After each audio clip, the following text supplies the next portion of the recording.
Greetings, Pathfinders. I'm your host, Dustin Knight, and welcome to another edition of Infinite Reviews. Tonight, we are reviewing Heroes of Lost Omen Paradigm, along with its incredible author, Kevin Glusing of Samurai Sheepdog. Hello. Hello. Longtime Infinite fans may know Kevin for his work on Ancestries of Omen Drakorin, or the Pathfinder First Edition Inventor, and the level-based multi-classing for Second Edition.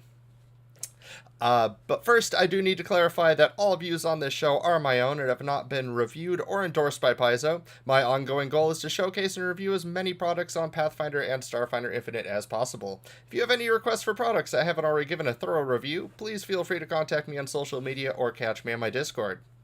So if everyone's ready to start the show, we will go. I think somebody already mentioned that you have me listed as Alex Agunas down there. What? Heroes of Lost Omen, the Paradigm. On my box, Oh no. Well, it's not a real stream if I don't occasionally forget to update text. No worries. I just happened to notice Castraya mentioned it. Yes, there you go. There we go. Thank you, Cash. Thank you, Cash. Thank you very much. All right.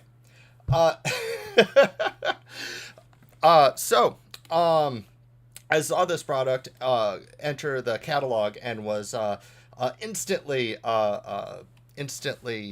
taken aback by what a great idea that was to fill in the gaps and give us not only this new base class, but a bunch of new feats to complement the Golarion-specific archetypes from Lost Omen Character Guide and Lost Omen World Guide, as the product is described as here on the Pathfinder Infinite shop, which I will go ahead and send a link out there to chat in case anybody wants to check it out during the show.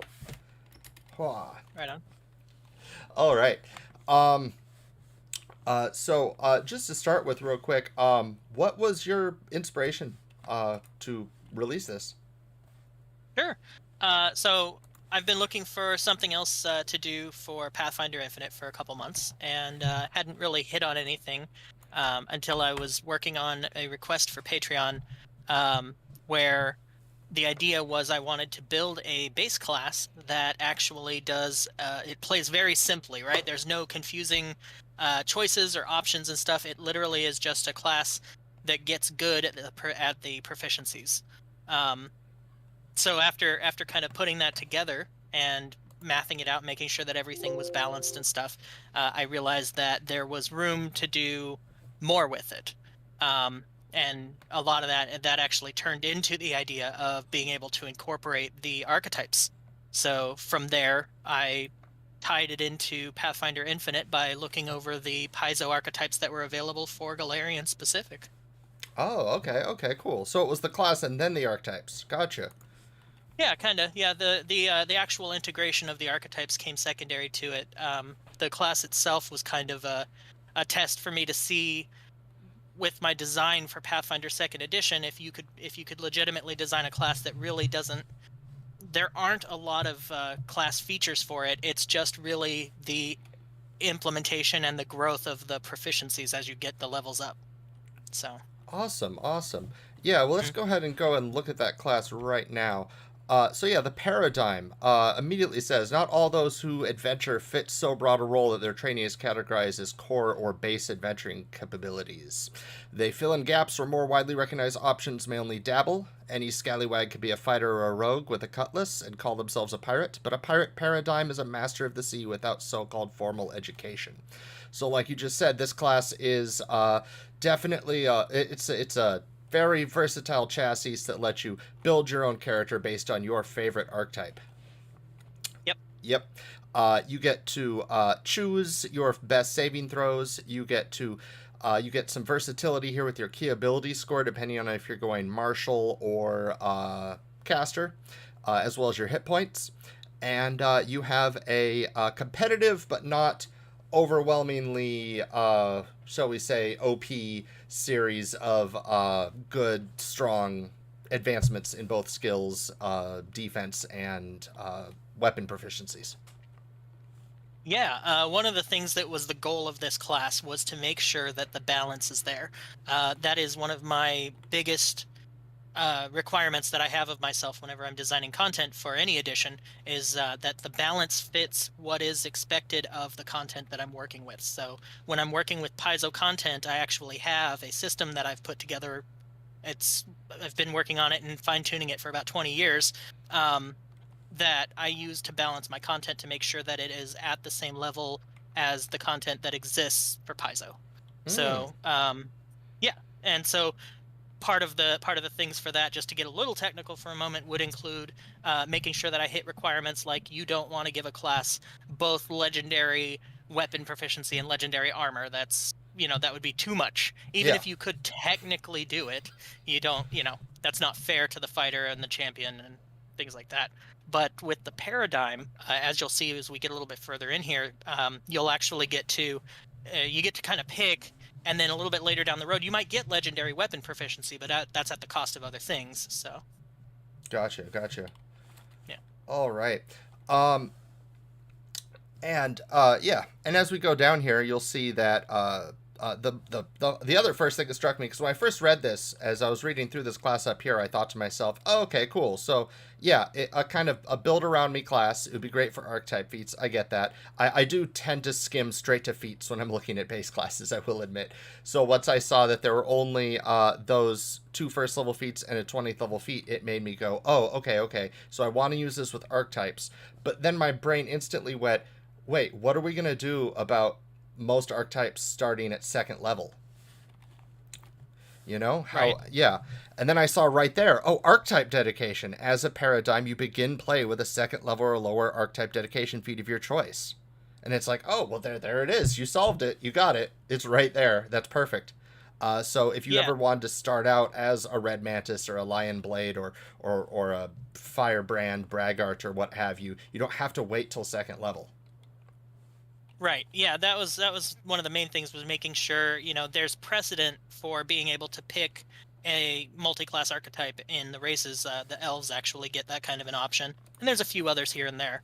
But I took that idea and expanded it to the class to say, well, okay, if a race can do it, obviously a class can. Right. Let's just value what that's going to be at. And then, that also frees you up in case your game itself does not play the free archetype option at the beginning of the game. Exactly. I really love that too. If you want to play a character whose backstory is directly tied with their archetype, that's always kind of a weird one where you're like starting at 1st level and you're like, I'm a lion blade here to investigate this country, but I don't have the archetype feat. But trust me, I totally am. So Yeah. I do love that. This class plays great with that if you want to be extremely heavily dedicated to your backstory to an archetype. Of course, the archetype dedication ability also lets you pick one archetype, probably the one you're going to pick as a paradigm, but not necessarily, that is tied to a base class. And whenever you take the feat that lets you gain one of those base classes feats, you could pick higher level feats than you usually could. Normally, you're restricted to half level on the class dedications, but not with the paradigm. Paradigm, you could go ahead and just pick an actual 10th level rogue or sorcerer or whatever your other archetype is, feat at level 10. Right. Yeah, that was that was kind of an issue where I wanted to make sure that the class wasn't starved for feats depending on what you pick, and also gave you the option to, technically, you could play a paradigm who takes a multi-class archetype at 1st level. Although it's not directly designed in that regard, this takes that into consideration for future proofing. Make sure that if you did really want to play a multi-class rogue paradigm, who's a striker or, for whatever reason, a defender, you could absolutely do that, and it doesn't really hurt you. If anything, it just gives you those broader selection of feats. Yeah. That's really nice. I always kind of complained about how the feat that lets you get additional focus points when you rest is a 12th level feat or higher. So this lets you get that feat, even though it's only an archetype and not a full class. Because usually you can't get that feat if you're not a base class with focus points. So that solves that problem instantly. And like I see with a lot of this, is it's just solving weird little problems I have with a system. I love the archetype system, but the weird little tiny problems it has, this completely perfectly solves in a way that comes off very balanced. No problem. And in chat, we do have some people. We got Faceless Man and Cash both saying that the layout of this looks really nice. They love the burned edges. I love the way you use the burned edges, and then over here on the edge, you got these illustrations. Yeah, this book is gorgeous. It looks great. It looks great. Oh, thank you. Yeah, I actually have a layout that I decided on when I first started doing design for Pathfinder Infinite, because of the larger bounds of freedom that we had to kind of size it up next to Paizo's content. You know, when you're creating your own third-party stuff, you want your own image and whatnot to be there, and certainly not fall into the category of their own page layout and stuff like that. But with Pathfinder Infinite, that frees it up a little bit more. They gave you a little more freedom to be able to kind of line things up appropriately. And Yeah. And it does take time, but in the long run, it saves so much time once you get your layout done, right? oh, absolutely, yeah. And what's even better than that is, because I've built it as a template, I can actually, it makes it a lot faster for me to lay out now. I can take whatever I'm going to use for the sides, throw it in there, it picks it up, sees what it needs to, and then goes in and continues from there. And then all I've got to do is really just worry about the words and making sure that I've got the features and stuff lined up for what their version is. And yeah, and just to pull back from the paradigm class just a little bit here, like you said earlier, you've been writing books for a while. I mean, even before Pathfinder Infinite was a thing, I was reviewing Lands of Thea and looking at some other stuff Samurai Sheepdog did. If you don't mind me asking, how did you get involved with third-party publishing and third-party work? Sure. So I've technically been designing for, this is my 20th year, Oh, since 2002. wow. Yep, come up in end of August, and but I've been officially published and working with actual, like, sold content and everything for going on 9 years now.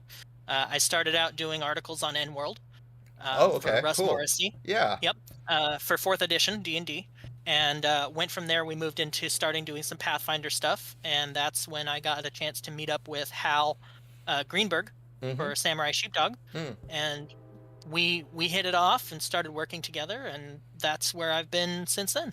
Awesome. That's great.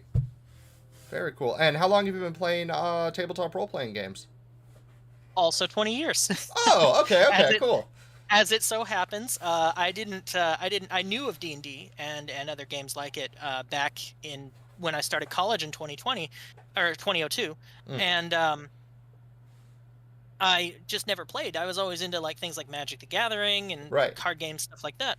And my friends at college introduced me to D&D, and literally the first time we played, I played one session, and then after that, I've been a GM pretty much ever since. So it's always been a matter of designing things for me. So I went ahead and I made that. I've enjoyed it so much because I get to tinker with the rules and everything. So. Yeah, I think there's a big crossover between. There's a big circle where in the Venn diagram, big overlap in the Venn diagram between forever GMs and third-party authors. Yeah, absolutely. Yes. Uh, all What right. is one of the really fun things, though, is that nowadays I've gotten a few more people who've joined me for years now, including my niece, who now runs games for us, so I don't have to be the forever GM. And even better, she lets me play with my toys once in a while, where I get to use these characters myself. That's great. I was just going to ask, do you ever use any of your own stuff when you get a chance to play? Because I always get mixed answers on that. Yeah, Oh, it's okay. really nice. You know, I do actually a lot of playtesting by Mm, myself. Whenever I'm actually putting these all together, I actually go through. They're playtested. They're put up against, the stress tests and everything to make sure they work out. But being able to actually see them in play has been a lot of fun too. Um, and then, of course, obviously, when I get the chance. I play a lot of the other classes to make sure that I'm still where I need to be with them too. yeah. I find that's great. I find a lot of times when somebody is self-published, they will go through a very rigorous playtesting as they don't want to, you know, it's a combination of reputation and you're not relying on people who might not be as familiar with the work as you. I could definitely tell this is a very polished class, very polished book. Your product here is Very balanced. If any of my players are watching, you go ahead and use this. We might have to talk if we're using free archetype about how archetype feats stack. But other than that, this is going to be great. Yeah, it and honestly, even with the free archetype, it shouldn't be too much of an issue since you're going to I mean, you're still limited to the feats that you actually get Right. as a character. So Right. Yeah, the only kind of feats that ever come up as a problem with that are like resilience, resolution, the one where you get bonus hit points for every feat you have, and that's a problem. sure, yeah. Even without this class, that's a problem just in normal core with free archetype, and it's easy to manage. You just tell your players you only count half your level up worth of feats, and you're Makes fine. sense. But yeah, anyway, that's a bit of a tangent there. All right, so back to the class. Paradigm style. It's a paradigm style is the class path, if you will, of this class. You either get to pick a defender, magic, or a striker, which you could read more right here on the next page over here. It modifies your starting hit points, it modifies what key ability score you get to choose for your class, and it modifies your proficiency with weapons and armor. Yeah, so you got the defender, the magic, and on the next page, yes, and the striker. Yeah. So if I might ask, were any of these, they're probably done, I could see these being done at the same time, but was there any of these necessarily that you worked on first before the others with class paths?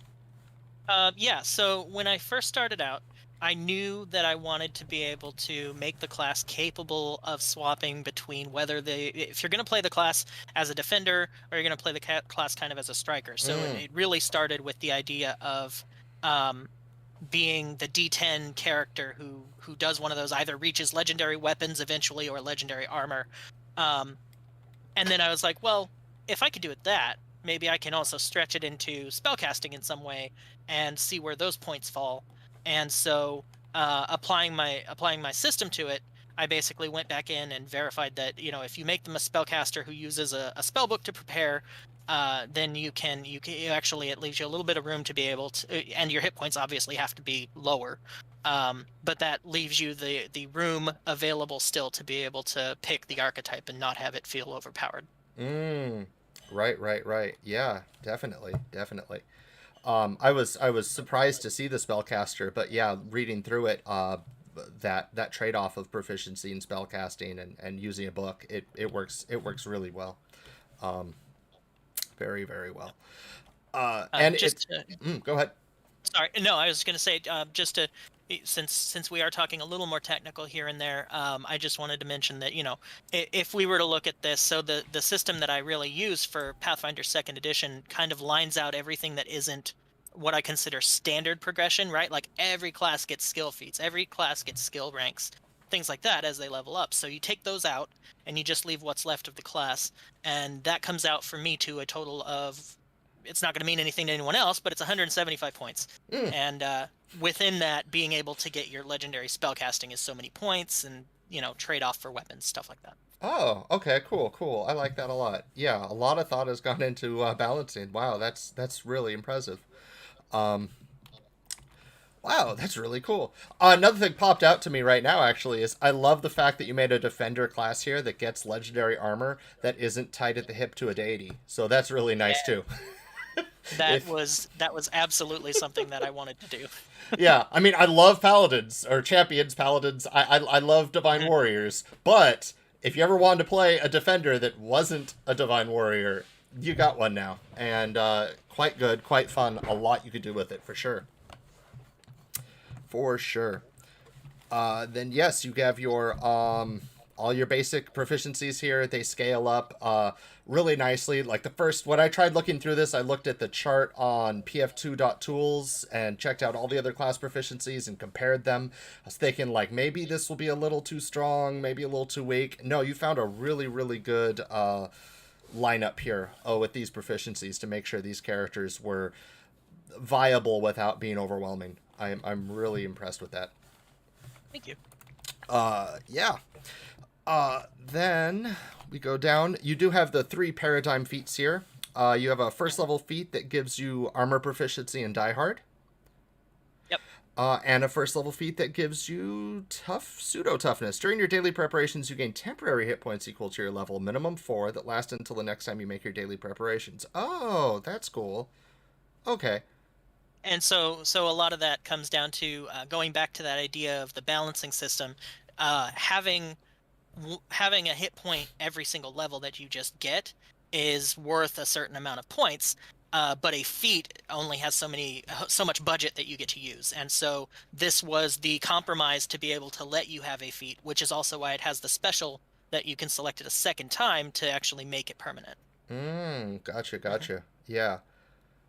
Man, I want to make. I'm just keep thinking of builds now. Man, I want like a defender with paradigm toughness, and resilience, and just load up on hit points. And oh man, I'm getting into this too much. All right, and superior spell training, a 20th level capstone feat that gives you an extra 6th level spell slot and an extra 7th level spell slot as your 20th level feat if you are a spell trained paradigm.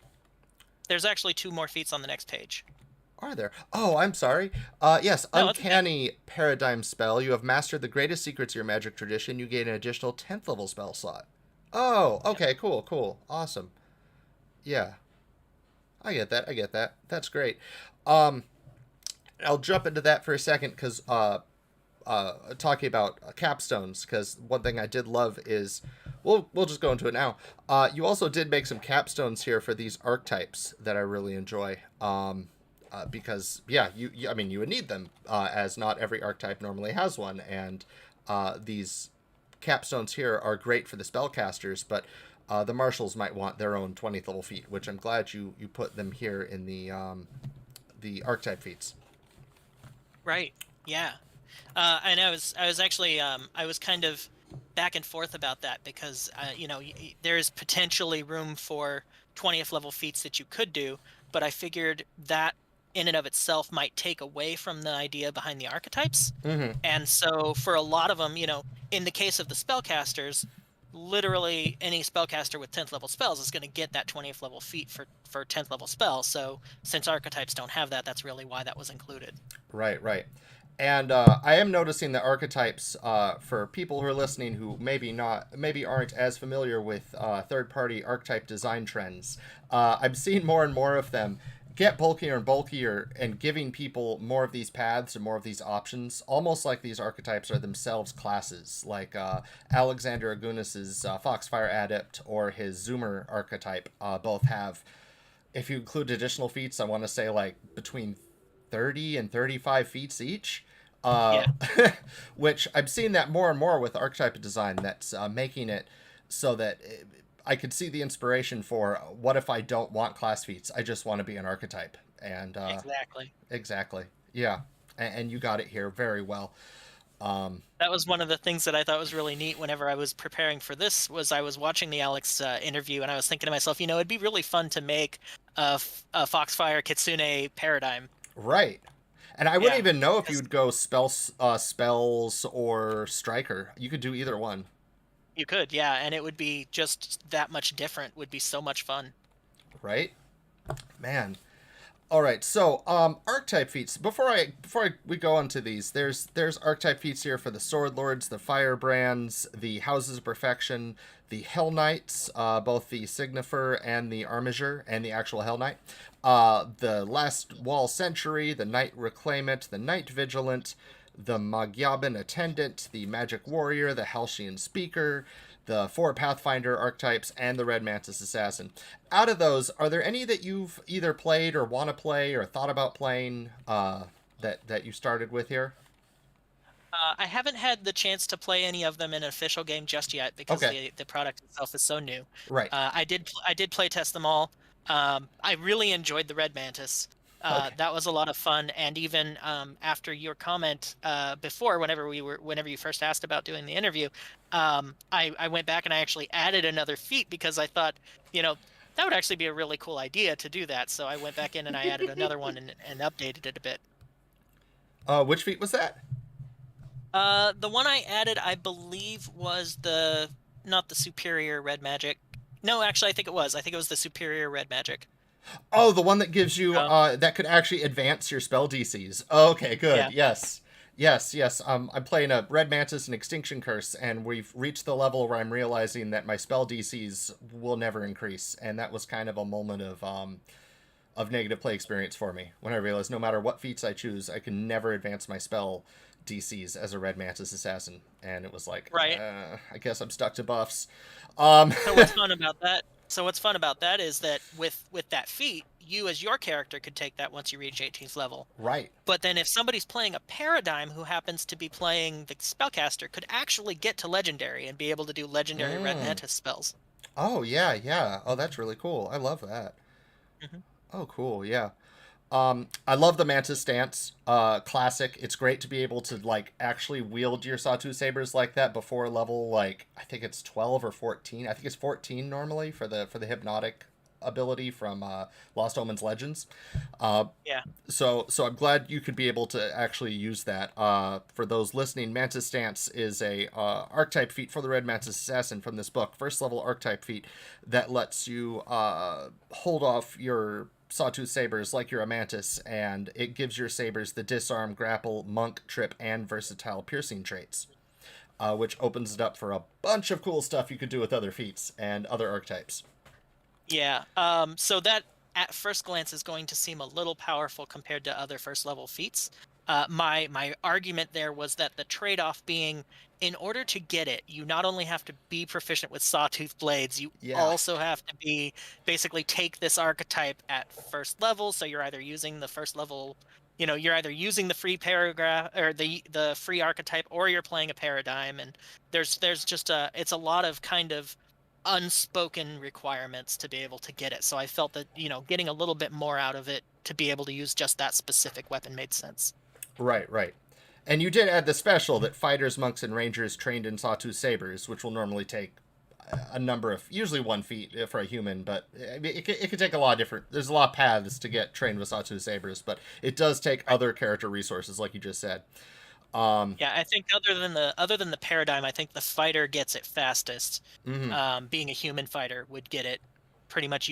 I think you could pick it as your first level feat because you get the proficiency. Right, right. Um, yeah, and then you also, I'll go back up. You did give the Red Man's Assassin a bunch of additional feats here. Yes. I'm not going to go over all of them, but the big things are additional expansions to magic, familiars, poison stuff, two-weapon fighting stuff, and animal companion stuff. Which, hey, that's great. Being able to do all Yeah. that without having to choose between ranger and rogue is really nice. I liked whenever I finished reading about the red mantises, because prior to this I didn't know anything about them, didn't even know Mm, they existed. And so I did a lot of research into Golarion to build this for these archetypes. And I was like, it's really cool that they have their own little island kingdom and everything. yeah. And what would it be like if maybe they have giant mantis pets that they run around with? And so, the people on that island now I've put in there, they have these options where these mantises the size of small dogs look, you know, Hmm. walk around as their pets, and they're kind of like the spies of the red mantis god. And Excellent, excellent. Yeah, I love that you put twin takedown and two weapon flurry in here for additional feats because trying to play like you want to play a rogue red mantis, you want to be able to say I'm doing sneak attack, but it's so those I'm sorry, I don't like the two weapon fighting feats for rogues. They don't synergize well with red mantis. They might do sure. their own thing, but they don't work well with red mantis. These feats do. So adding these to the archetype was perfect. This fixes every problem I had with the red mantis assassin archetype. I loved it still. I've still used it, but this absolutely perfects that archetype for me. And yeah, Right on. yeah. Yeah, I did try to make sure when I included, and we'll see this in the other ones when we go back to them, but when I did the additional feats, I wanted to make sure that I wasn't treading on that I wasn't on ground that had already been covered, and or if I was, that I was doing it in a way that still let the individual classes hold on to their originality. So like a two-weapon ranger, still going to be the king at the two-weapon fighting. Right. But this opens it up, kind of like the two-weapon fighting archetype that gives you just a couple of two-weapon feats, so if you're not a ranger, you can at least get by. Yeah. Perfect, perfect. And I do love how you incorporated Thousand Faces. This 12th level feat requires Mantis form, and it simply gives you humanoid form onto your Mantis form. Mantis form for Red Mantis Assassins is a focus spell that they get. So I do like just adding to the focus spell with a feat rather than writing out an entire new one that almost does the same thing. That's really cool. Yeah, I liked because obviously they're assassins, and by the time that you're getting up to that higher level, you're thinking they're going to have some, especially as magic assassins, they're going to have some means of protecting themselves. And the druid's Thousand Faces ability was wonderful for that, but at the same time is kind of heavily tied into the druid with their own stuff like Right. Wild Shape. So instead of making it just an additional feat, I wanted to write it out and spell out this is how a red mantis gets it. Excellent, excellent. And all right, and you put stats in here for the Giant Mantis Companion, which, while the access condition is Megiogalti Island, I'm sure if you, oops, I just turned off your face there for a second. Sorry, there we go. I'm sure many GMs would allow rangers or druids or what have you to have their own Giant Mantis Companion, regardless of whether or not they happen to be assassins. But it is perfect for Red Mantis Assassins. Yeah, and the support ability is really cool, flexible, awesome. Each time you hit a creature, the Mantis gets a free slash for some extra damage. And their advanced maneuver draw in lets them, when they hit with a claw, they could pull somebody closer to you. Strike hits, the target's also grabbed. Yeah, they grab the target. So yeah, it's fine. It's a mantis. Yeah. Yep. It is in fact a giant mantis. All right, so we'll look over at some of the other archetypes. Love this art right here. This is really cool armor.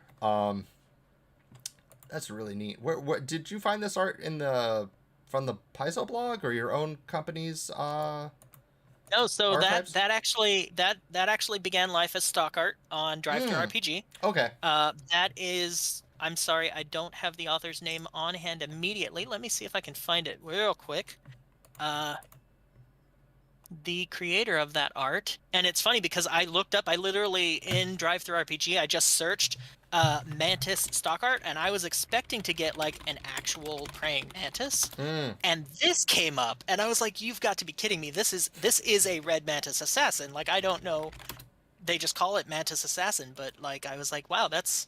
I did a little bit of coloration on it, but that's I found just it. to Yeah. make sure that, Purple Duck yeah. Games, stock art Mantis Assassin. I will go Yeah, ahead Brian Brinley or Brett Newfield, maybe. and throw I that think it's into Newfield. chat. Yeah, Brett Yeah. Newfield. Yep. Great. Yeah. Yeah. Brett's great. I love his art. I work with him to do custom art a lot too, through commission. Awesome. Cool. All right. And we'll go ahead and go through these other archetypes. We're good on time. Great. So Aldori Sword Lords, you just gave them a whole big host of really cool bonus feats from other sources, other archetypes, other base classes, and antagonize, dueling parry, some more of those dueling things. Attack of opportunity, which you would need as a paradigm if you want to do the martial combat well. Yeah, Deadly the Grace. Sword Lords. Sorry, Go I ahead. was just gonna say the Sword Lords didn't. I didn't include any of the additional, or I didn't include any new feats for them. I felt that there's a lot of duelist archetypes out there already. Like there's literally a duelist. There's the Aldori swordsman. And so I figured there's not much else I could do to add to that. So let's just give them access to those feats. Yeah. And that should make it as easy as possible. But as with there's one or two others that actually didn't make the cut to get into the book. But if I had enough support from people that said, I really want to see more Sword Lord support, I would do it. So we'll see how that goes. Excellent. Yeah. All right. I would love to see more. I like the Sword Lords. I think they're really cool, and they've been overlooked as an option in Pathfinder due to some mechanical. They were always a little bit less strong than, say, back in 1E than just a swashbuckler. So they didn't quite get as much play as some of these other faction archetypes. So I'm glad to see you give them these feats. Yeah, hopefully with that, and they also got one of the largest selection of feats, like compared to anyone else, for that reason, because I didn't give them anything new. But that'll hopefully bring them on par with other archetypes like the duelist, and 2-weapon fighter, stuff like that. Yeah, totally. I hope so. And then we got the Firebrands. Oh, I love the Firebrand so much. Yes. Yes, so you gave them a bunch of new feats: sudden charge, antagonize, whirling throw, because of course a Firebrand would pick somebody up and throw them. I think that's what that feat is, right? Right? Yeah. Yeah. Yeah, I wanted to go as entertaining as possible with their feat options. Excellent. Command attention. I'm surprised they didn't already have that. I think that's a celebrity, isn't it? Anyway, Yeah. yeah. And pulling up here that you also did actually put in a sample paradigm as the Firebrand paradigm. I like that a lot. I'm surprised I haven't seen that used more often. The little samples like they have in the core rulebook for Pathfinder. Yeah, that was definitely a design thing that I like to do. To include those with all of the classes that I've written, because it was a really nice thing that I thought they added to second edition that really brings in, for the newer players in particular, who's like, I want to play this, but I don't quite know what to do. Right. Fun art, fun example of a great build for a Firebrand paradigm. Also fun, frankly, for GMs. In the event that like your players have gone completely off the rails and you didn't expect them to say we're looking for a Firebrand, and you need one. You need to think what feats would they have. You don't want to pause the game or just use an NPC template. You could always throw in something like this. Just quickly look it up. You'd be like, okay, might do this, and this. I mean, not enough for an encounter, but enough for if they are assisting an encounter, something like that. It's a helpful tool. Yes. So, Firebrand, first thing you gave them was the Junior Firebrand dedication. Since Firebrand Braggart is a 4th level feat, this gives them a way to get into the archetype immediately. It gives them the Charming Liar and Lengthy Diversion skill feats, which those are good. They're not so over the top that this becomes a mandatory feat. And it lets them take the Firebrand Braggart dedication, bypassing the normal archetype requirements, without having to be a paradigm, which already gets its own way to bypass those. Yeah, I wanted to make sure, if you're not going to play a paradigm, you can at least use the archetype feats, separate from it. And also, this lines up the Firebrands with the Hell Knights and the Last Wall. Because they each get the 2nd level and then the 6th level or 4th level archetype. Right. And then Come and Get Me, 10th level feat. You basically tell a creature, come and get me. They'll get a +2 bonus to their damage rolls, and you are flat-footed against them. But if they hit you, they become flat-footed. And if you hit them before the end of your next turn, you get some temporary hit points. Yeah, it's an updated version because the Barbarian gets Come and Get Me, but his requires Rage and does a couple things, so. Gotcha. Excellent. Yep. And Acrobatic Supremacy, a capstone feat, gives you permanent quickened that you could use to balance, squeeze, or tumble through. Yeah, it's solid. Permanent quicken as a 20th level feat is always a solid choice. Going to be great for swashbucklers too. Yeah, and of course, and also making sure that that you stay that kind of an entertaining fighter. It gives you a reason every turn to be like, I think I'm gonna tumble this turn. Yeah. Oh man, or you could be an acrobat Firebrand too. You could do that. Yep. Ooh, a lot of stuff you could do there. Man, a lot of inspirational stuff here. All right, the Hell Knight. There are new feats for the Hell Knight Armiger, and the Hell Knight Signifer. Lots of great feats here: Fearsome Brute, Brutal Beating, Battle Assessment, Antagonize your next knockdown. Just a bunch of really, really attractive feat options if you want to focus entirely on your archetype. Hello there, Chaos Lover. All right. Hell Knight Signifer. Searching my for the... Okay. You also added this new... it's almost like a new archetype. Well, it's for the Armiger, but the Chaos Hunter. Chaos Hunter, the base feat is a free action that lets you assess a potentially chaotic being. It basically gives you a free action recall knowledge about a creature that only works if it's chaotic. And gives you some bonuses to you and your allies' next attack against the creature if you succeed on that recall knowledge.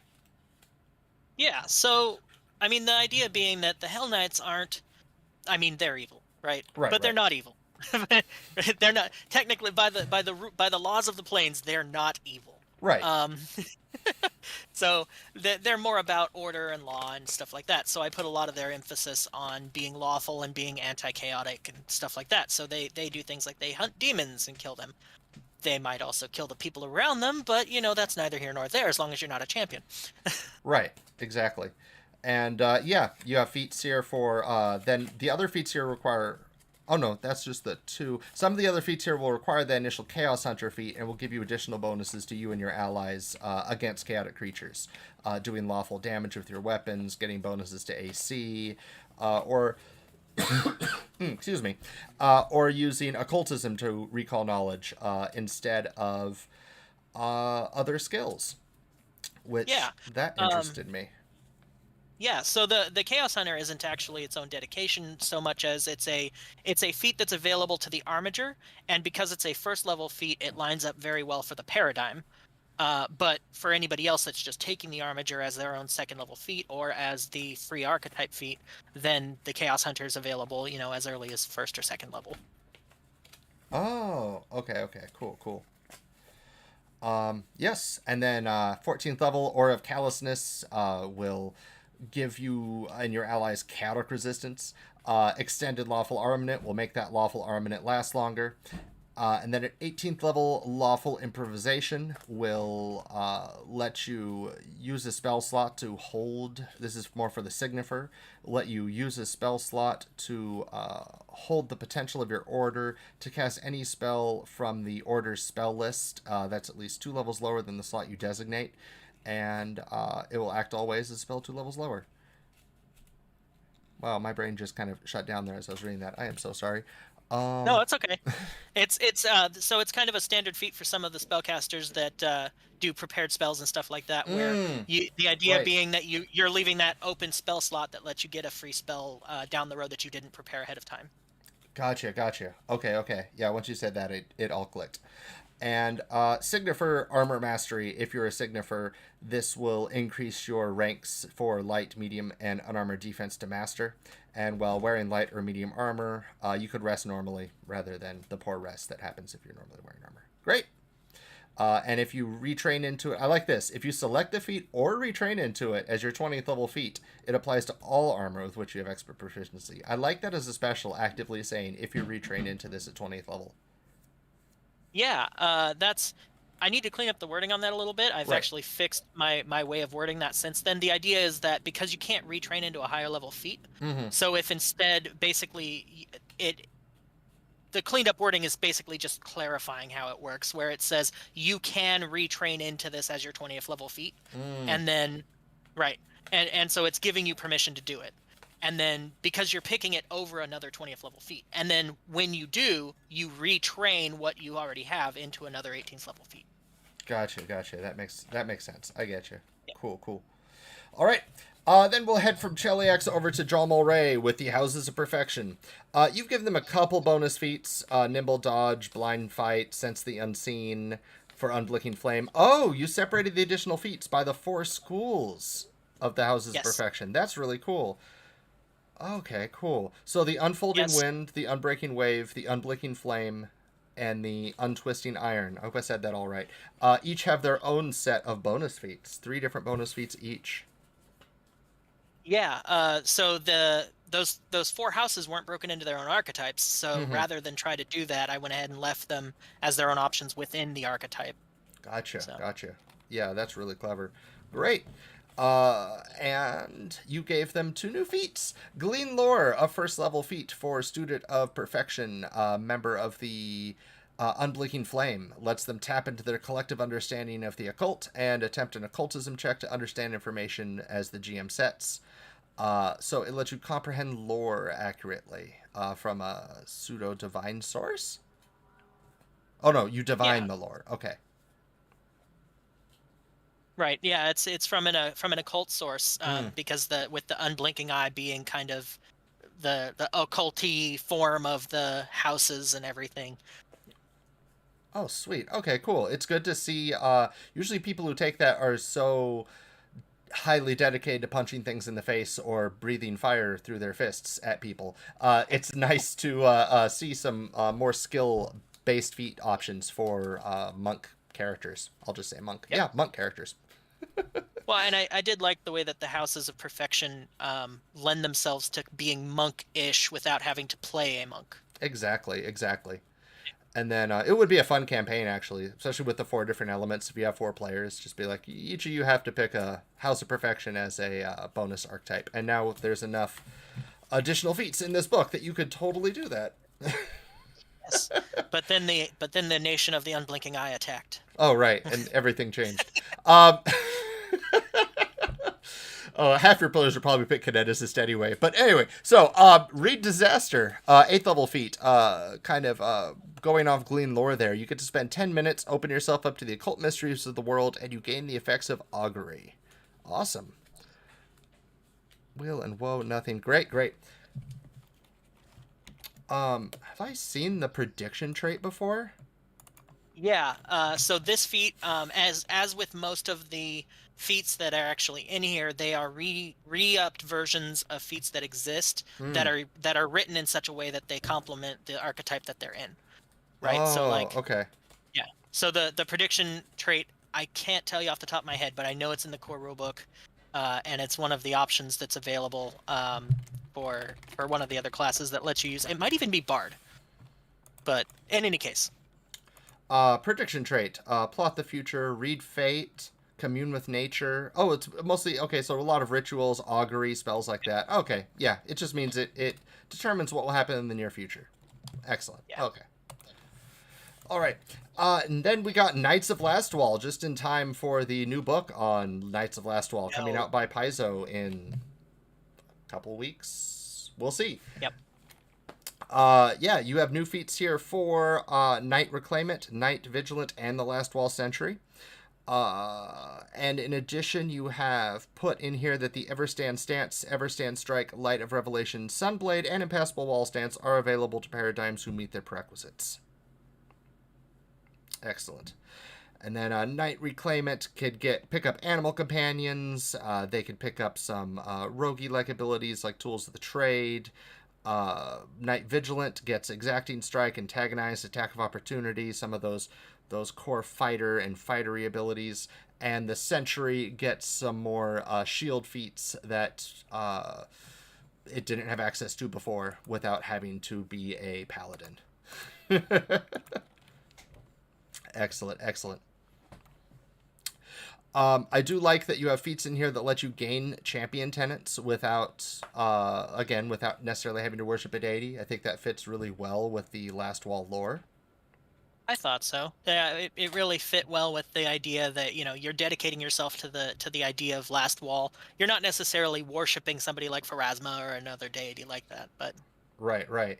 You even put in one of the oaths here. You put the Shining Oath in here, giving you bonuses against undead, resistance against undead, and if you happen to be a champion, especially one with Liberating Step, it gives you extra bonuses to using Liberating Step. The ally can step twice and gets a +4 bonus to checks granted by Liberating Step. So like Escape and all those other things Liberating Step lets you do.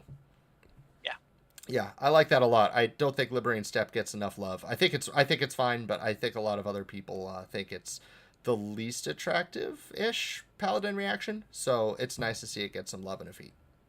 Yeah, I tend to feel the same. A lot of people feel like if it doesn't do damage, why am I taking it? Exactly. Yeah, you could pick up Aura of Courage here again, despite not being a paladin. Great. Shield Warden lets you use your shield to block for allies, and even prevent some of the damage your ally would take without necessarily redirecting the attack to yourself, that's perfect.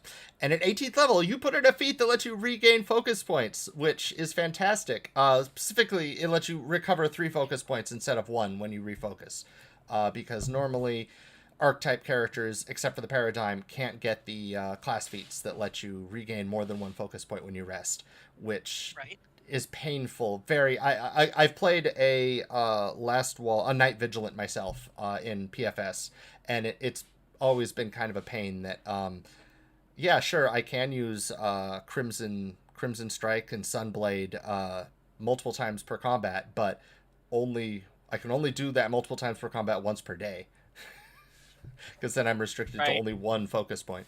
So I'm excited to see a way to get back more than one focus point at a time without a familiar. Right on. So awesome. But most impressively, and this is a really cool capstone feat. I love this capstone feat. Shining Crusader, 20th level capstone feat. Once per day, when you're reduced to 0 hit points, it lets you do this as a reaction so that instead of dying, you're brought back at 0 hit points and or I'm sorry, I reworded that wrong. When you would die, you change your current hit points to 30. You cast Eradicate Undeath as a 7th level innate spell in a 20-foot burst centered on you. I like this. In the unlikely event that you are undead, which will be great in a month when the undead rules come out, the spell doesn't affect you. And for 1 hour, you give off a faint, pleasant aroma that reminds others of the comforts of home and hearth. That is so cool. Yeah, I liked. So there's a feat in, I want to say it's the Ruby Phoenix adventure path. No spoilers for that, but the feat does allow you to do a very similar thing where you basically burst into flames and become a phoenix, and then you come back to life for a moment. And yeah, so this kind of plays on that and riffs on it for the whole fighting undead champion type. Makes sense to me. Makes sense to me. Positive energy is positive energy, and it's going to hurt those undead. All right. Magyaba Academy, we'll go down here to Garund. The Magyaba Attendant gets some animal companion options, Cauldron, some extra familiar options to help beef that up a little bit more. The Magic Warrior, which I was very excited to see as that archetype needed more support, gets access to Hidden Magic, Form Control, the Druid ability, and Perfect Form Control at 18th level. And Halcyon Speaker gets Primal Evolution, Magic Sense, and Primal Summons as additional feats from the core rulebook.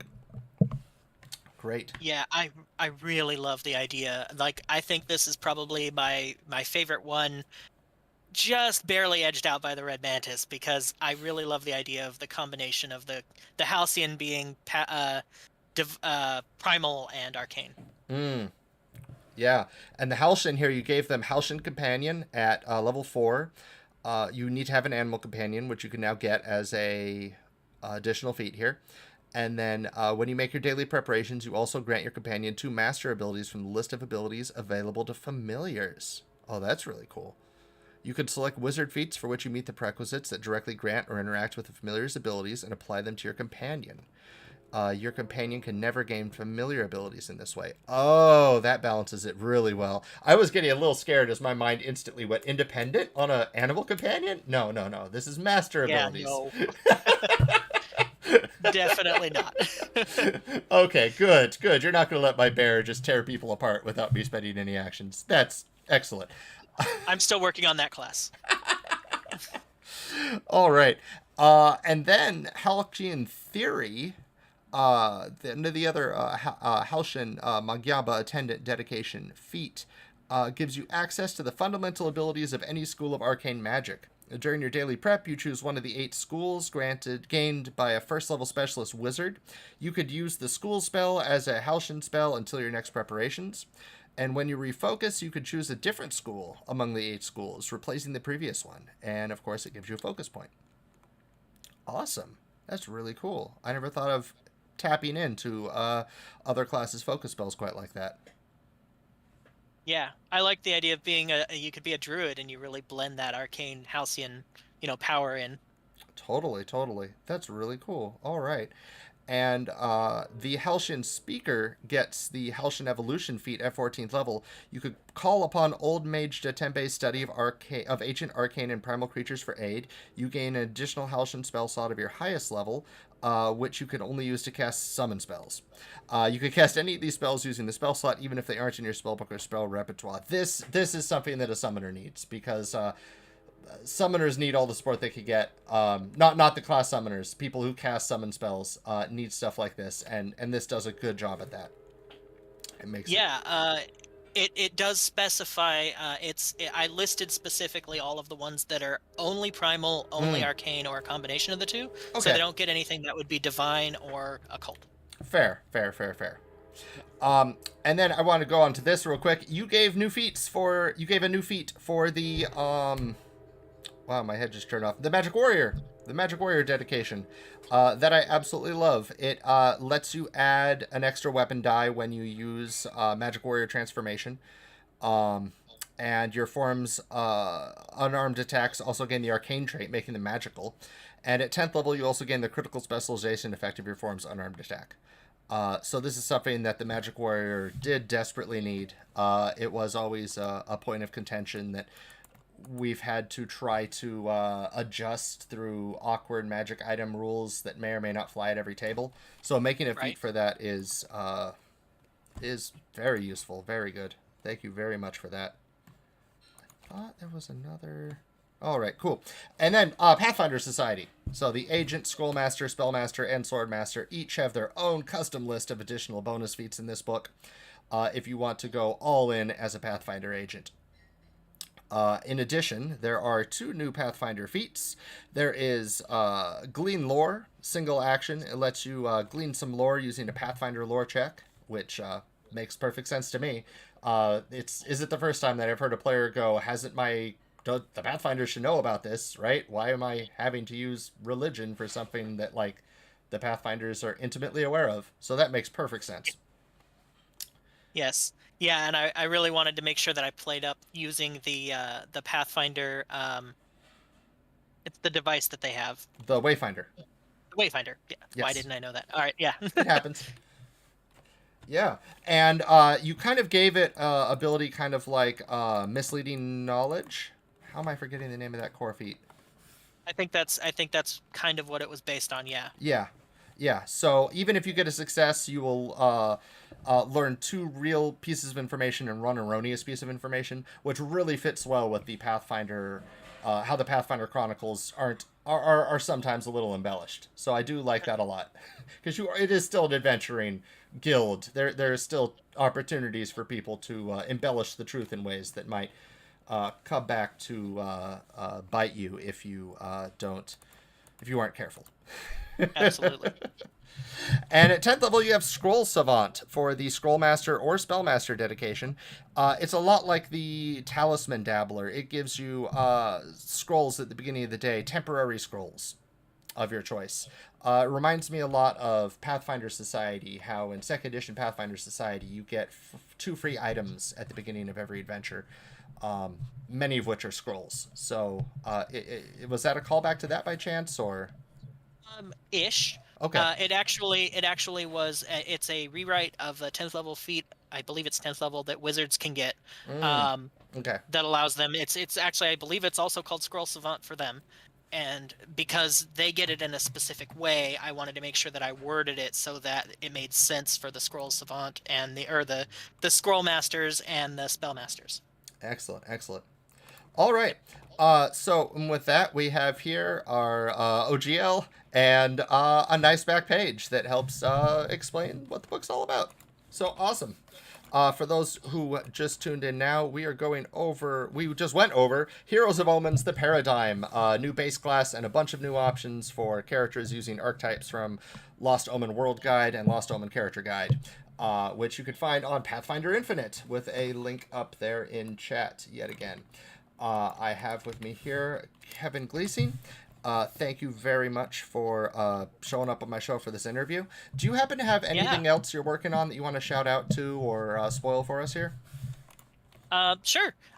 So I actually just yesterday we pushed out an update to our 2nd edition version of Lands of Thea, which you had previously reviewed.